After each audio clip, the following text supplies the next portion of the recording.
તહેવારો પૂર્વે ખાંડની સંગ્રહખોરી અને ભાવ વધારાને અંકુશમાં લેવા સરકારે મોટો નિર્ણય કર્યો છે।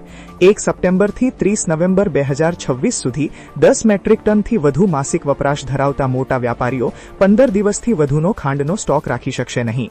મીઠાઈ, બેકરી, કન્ફેક્શનરી અને સોફ્ટ ડ્રિંક ઉદ્યોગો પર આ નિયમ લાગુ પડશે। સરકાર ખરીદી વેચાણના ડેટા પર નજર રાખશે।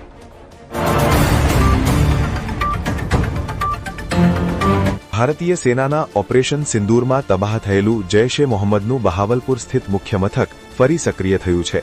પાકિસ્તાની સરકારી ફંડની મદદથી આતંકીઓએ આ ઠેકાણાનું પુનઃનિર્માણ કર્યું છે। ગુપ્તચર એજન્સીઓ મુજબ આતંકી કેમ્પના નવા ફોટોગ્રાફ્સ અને વિડીયો સામે આવ્યા છે। પાકિસ્તાને 25 કરોડનું ફંડિંગ આપ્યું હોવાનો દાવો છે। મે 2025માં ભારતે 9 આતંકી ઠેકાણાઓ પર એર સ્ટ્રાઇક કરી હતી।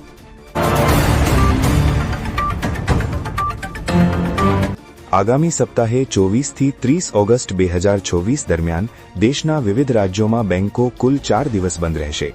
ઈદ-એ-મિલાદ, ઓણમ અને રક્ષાબંધન જેવા તહેવારો તથા રવિવારની રજાના કારણે બેંક શાખાઓ બંધ રહેશે।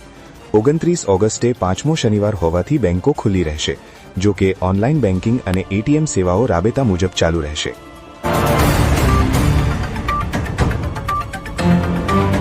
કોકરોચ જનતા પાર્ટી સીજેપીએ કેન્દ્ર સરકાર પર યુવાનો સાથે વિશ્વાસઘાતનો આરોપ લગાવ્યો છે।